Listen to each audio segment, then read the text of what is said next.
Welcome to True Crime Case Files. In this episode, a kindergarten teacher's chilling double life led to a gruesome murder that shocked the community.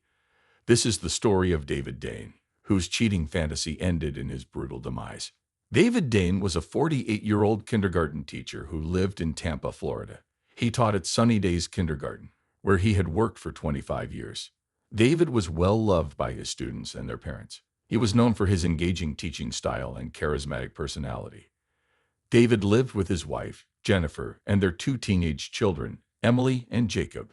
The Dane family was active in their church and often participated in community events. David had always dreamed of being a teacher, despite being a man in a predominantly female field, and was passionate about his work. His classroom was filled with colorful posters, educational toys, and books from popular series like Magic Tree House and the Berenstain Bears. He often used songs and games to make learning fun for his students. Despite his professional success, David had a complicated personal life. He and Jennifer had been married for 20 years, but their relationship had grown strained. Jennifer, a stay-at-home mom, had become suspicious of David's frequent absences and odd behavior. She often noticed him texting late at night and leaving the house without explanation. In the days leading up to his death, David's behavior became more erratic. He missed family dinners and church events, claiming he had important meetings. Jennifer grew increasingly frustrated, and their arguments became more frequent. Friends noticed that David seemed distracted and preoccupied. On the night before his death, David was seen leaving a local diner, the Four Green Fields, where he had met with several individuals described as suspicious. Witnesses reported that David appeared nervous and agitated. On the morning of June 14, 2017, Carla Rodriguez, a fellow teacher at Sunny Days Kindergarten, arrived at the school early. It was around 7:30 a.m., and she was preparing for the day ahead. Carla noticed something unusual as she walked past the playground. David Dane's body was lying on the ground near the jungle gym. Carla was shocked and terrified. David's body was covered in blood, and it was clear something terrible had happened. She saw that he had been shot and that his eyes were missing. Carla immediately called 911, her hands shaking as she dialed. "There's been a murder at Sunny Days Kindergarten," she told the operator, trying to stay calm.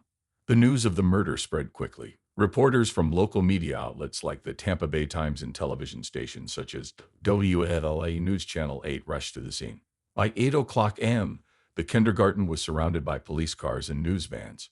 Carla was still in shock, but she managed to describe what she had seen to Detective Mercer. She explained that David had seemed fine the day before, although he had been acting a bit distracted lately. Carla couldn't believe that something so horrible had happened at their school. As police surveyed the playground, they noted the blood spattered on the ground and the gruesome condition of David's body. It was a chilling sight, and it was clear that this was a violent and deliberate act. The playground, usually a place of joy and laughter, was now a crime scene. The police set up a perimeter around the kindergarten and began their investigation. They interviewed other teachers and staff members, searching for any clues that might explain what had happened.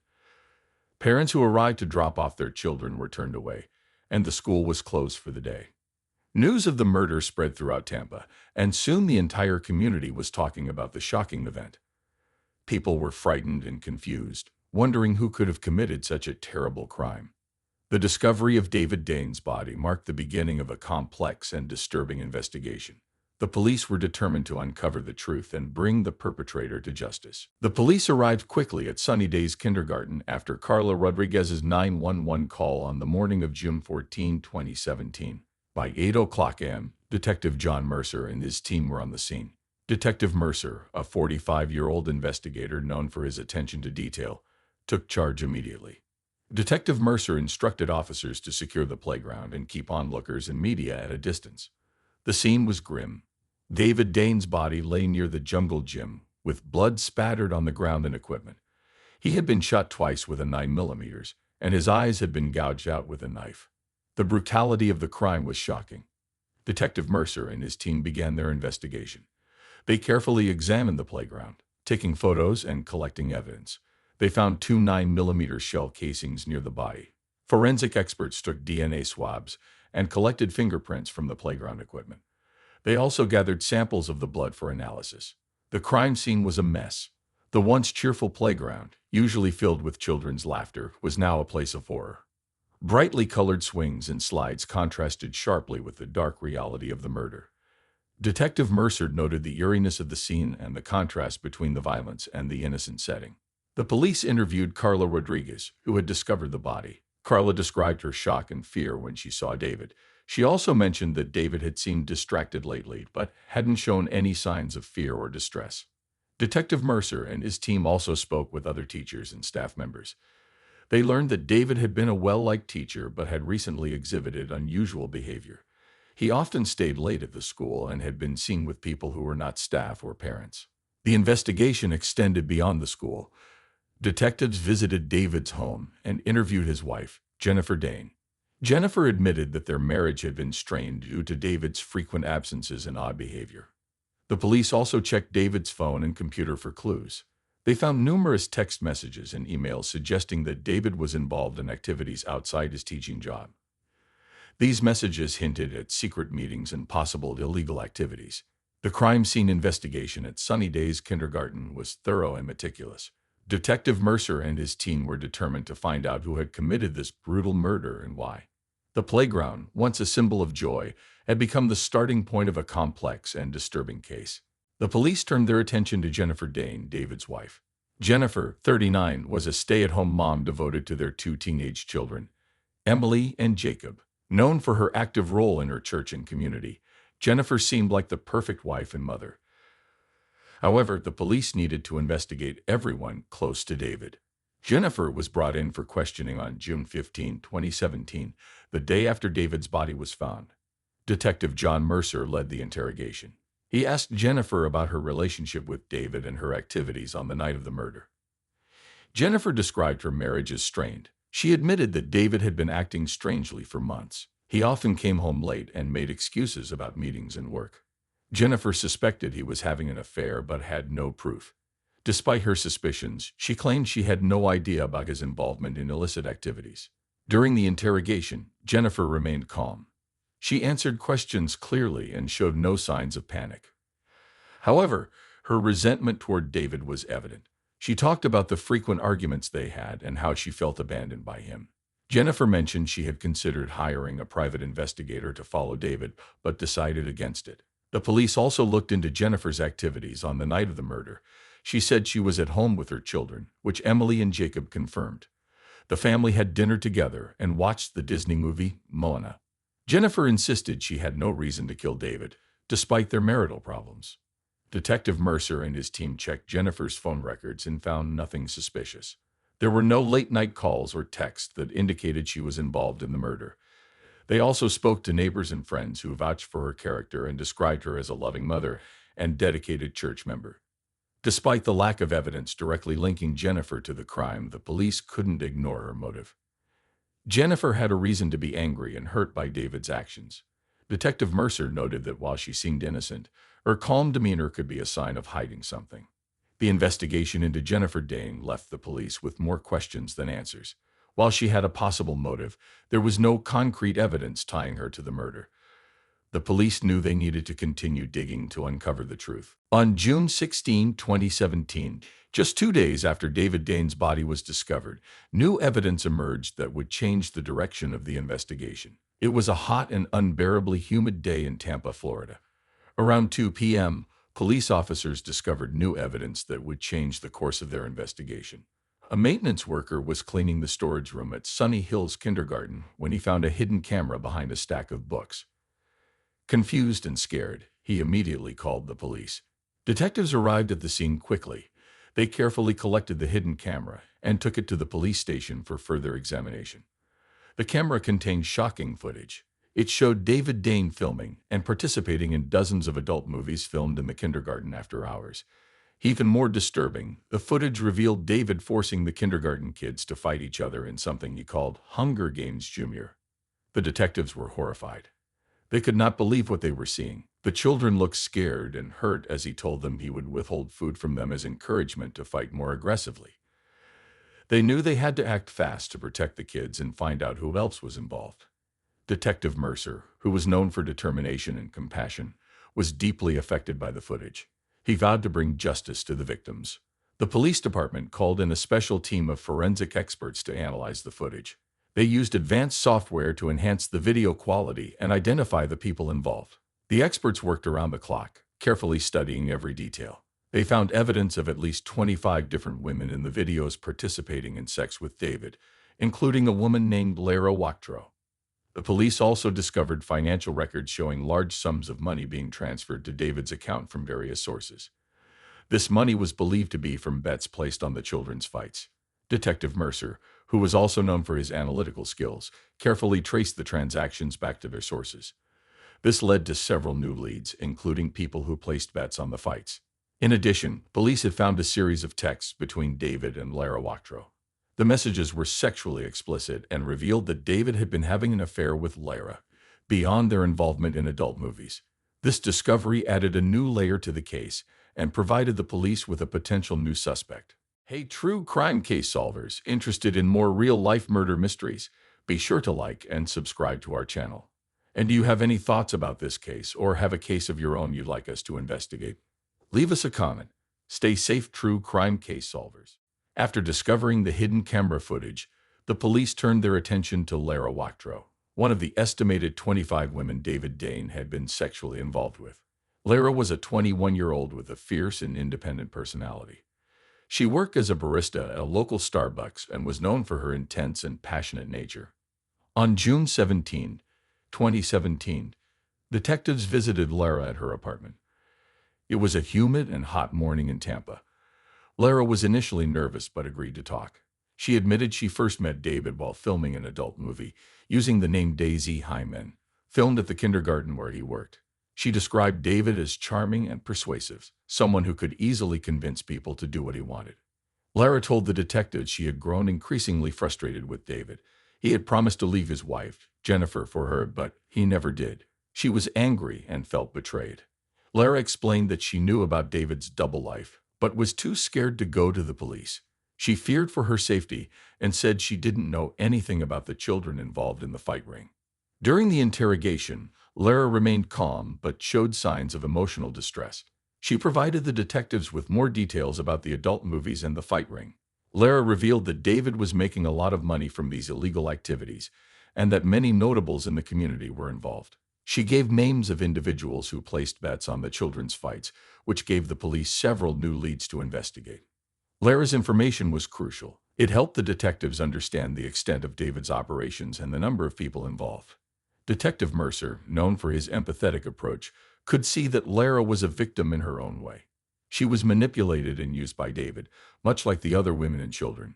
Mercer assured Lara that the police would protect her if she cooperated fully with the investigation. The detectives also checked Lara's phone records and found numerous text messages and calls between her and David. These messages confirmed her story about their relationship and David's promises to leave his wife.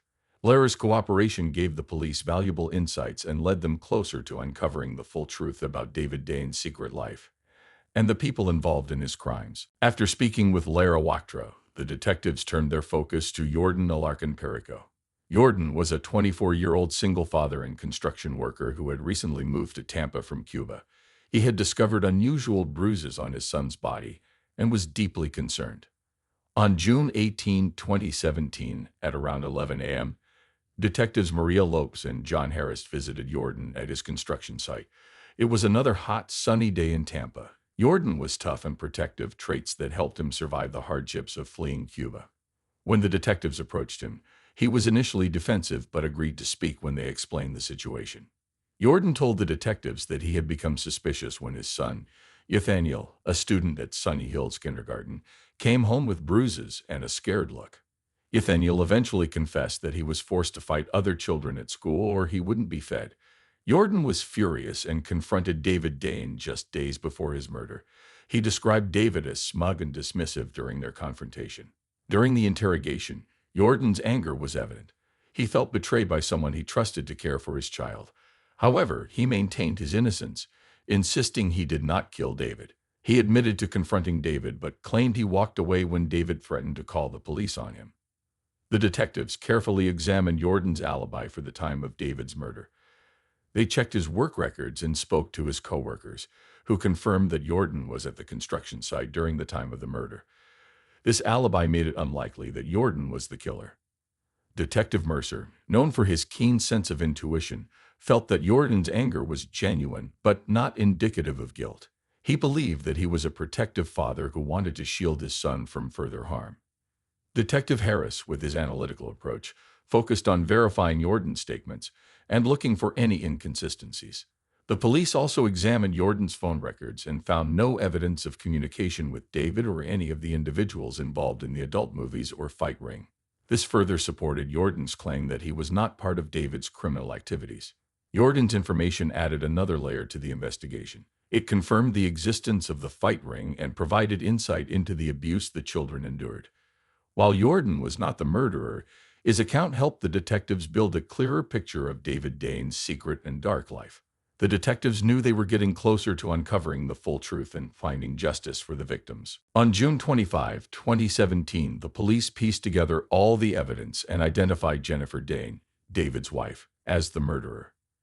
Jennifer was 39 years old and a stay-at-home mom devoted to their two teenage children. She was active in her church and often seen volunteering at local events. In short, she was the perfect woman. However, her life took a dark turn when she discovered David's numerous affairs and his involvement in filming adult movies at the kindergarten where he worked. Jennifer's world shattered further when she found out about the underground fight ring where David forced the children he cared for to fight. Driven by anger and a sense of betrayal, Jennifer decided to end David's double life. She saw herself as a biblical angel of mercy, determined to protect the children from further harm. On the evening of June 30, 2017, Jennifer confronted David at the kindergarten playground. She shot him twice with a 9mm gun and then gouged out his eyes with a knife, a symbolic act representing her disgust and anger. She believed that by doing this, she was saving the children and putting an end to David's heinous acts. Detectives worked tirelessly to connect the dots. They found traces of gunpowder on Jennifer's clothes and discovered a 9mm gun hidden in their garage. The gun matched the bullets found in David's body. Additionally, phone records showed Jennifer had discovered David's secret activities through text messages and emails she had access. On June 15, at 3 p.m., the police arrived at the Dane residence to arrest Jennifer. It was a tense and emotional scene. Jennifer appeared calm and did not resist arrest. She seemed almost relieved that her ordeal was over. Detective Lopez, known for her compassionate approach, carefully explained the charges to Jennifer, who listened quietly. The news of Jennifer's arrest shocked the community. David's double life and the truth about the kindergarten fight ring left many parents horrified. When Jennifer was taken into custody, David's family had mixed reactions. Some were angry and felt betrayed by Jennifer, while others were sympathetic, understanding the rage and horror she must have felt. Jennifer's arrest brought a sense of closure to the investigation. The detectives knew they had uncovered the full truth and brought the person responsible to justice. The case highlighted the importance of vigilance and the need to protect the innocent from those who would harm them. The trial of Jennifer Dane for the murder of her husband, David Dane, began on September 10, 2018. The courtroom was filled with reporters from local news outlets like the Tampa Bay Times and WFLA News Channel 8. The case had garnered significant attention due to the shocking nature of the crime and the revelations about David's double life. The prosecution was led by Assistant State Attorney Mark Hayes, a 50-year-old known for his meticulous approach and strong courtroom presence. In his opening statement, Hayes painted Jennifer as a betrayed and enraged wife who sought revenge for her husband's infidelity and secret activities. He detailed how Jennifer had discovered David's affairs and his involvement in the underground fighting ring. Hayes argued that Jennifer had planned the murder meticulously, shooting David and then gouging out his eyes to make a statement. The defense attorney, Clara Mitchell, a 45-year-old with a reputation for passionately defending her clients, argued that Jennifer was a devoted wife and mother pushed to the brink by her husband's betrayal. Mitchell emphasized Jennifer's role in the community and her dedication to her family. She claimed that Jennifer had no prior history of violence and suggested that the real murderer could be one of David's associates from the fighting ring or his many affairs. The trial lasted for 3 weeks. Testimonies from witnesses, including Carla Rodriguez and Lara Wachtro, painted a picture of David's complicated life. The prosecution presented evidence, including the shell casings found at the scene and Jennifer's text messages expressing her anger and hurt.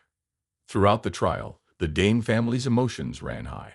Emily and Jacob, David and Jennifer's teenage children, were often seen in the courtroom, looking devastated. Friends and neighbors who had known the Danes for years struggled to reconcile the loving family they knew with the dark secrets being revealed. On October 2, 2018, the jury delivered their verdict. Jennifer Dane was found guilty of first-degree murder. The courtroom was silent as the judge read the sentence: life in prison without the possibility of parole. Jennifer showed little reaction, her face pale and expressionless. The impact of the verdict was profound. David's family and friends expressed relief that justice had been served, but there was also a deep sense of loss and sorrow. The community of Tampa was left to grapple with the reality that a beloved teacher and community member had led such a double life and met such a tragic end. After Jennifer Dane was sentenced to life in prison, the community of Tampa tried to return to normal. However, the shock of David Dane's murder and the revelations of his secret life left a lasting impact on everyone involved. Jennifer Dane began her life sentence at the Florida State Prison. She maintained her innocence, often writing letters to her children, Emily and Jacob, who struggled with the loss of both parents. Jennifer's church and some friends continued to support her, believing she had been pushed to the edge by David's betrayal. Emily, 17, and Jacob, 15, moved in with their maternal grandparents. They tried to continue their lives, but the trauma of their father's death and their mother's imprisonment affected them deeply. Both teens received counseling and support from their school, Jefferson High, to help them cope with the tragedy. They found solace in activities they loved. Emily focused on her art, and Jacob immersed himself in sports, particularly soccer. Detective John Mercer and his team returned to their regular duties, but couldn't forget the Dane case. The investigation had been one of the most complex of Mercer's career. He felt a mixture of satisfaction and sorrow knowing they had solved the case, but at the cost of a family's destruction. Lara Wachtro, the young woman involved with David, moved away from Tampa. The media attention and public scrutiny made it impossible for her to continue her life there. She relocated to Orlando, where she started over, working at another coffee shop and taking classes at a community college. Lara remained haunted by her connection to the case, but was determined to build a new life. Jordan Alarcon Perico, the father who had confronted David about the underground fighting ring, returned to his job as a construction worker. He focused on providing a stable life for his son, who was a student at Sunny Days Kindergarten. Jordan became more involved in his son's education and activities, ensuring his child was safe and happy. The staff and students at Sunny Days Kindergarten struggled to move on from the tragedy that had occurred on their playground. The school brought in counselors to help the children and teachers deal with their grief and fear. Over time, the laughter of children playing returned to the playground, but the memory of David Dane's murder lingered. The community of Tampa, while shocked by the events, rallied together. Local organizations held fundraisers to support the Dane children and increase awareness about domestic violence and the importance of mental health. Life slowly returned to a semblance of normalcy, but the lessons learned from the Dane case remained with everyone. The story of David Dane is a tragic reminder of the hidden complexities that can lurk behind seemingly perfect lives. His double life led to a violent end, leaving a lasting impact on his family and community. Thank you for joining us on this episode of True Crime Case Files. Stay tuned for more stories that delve into the darkest corners of human nature.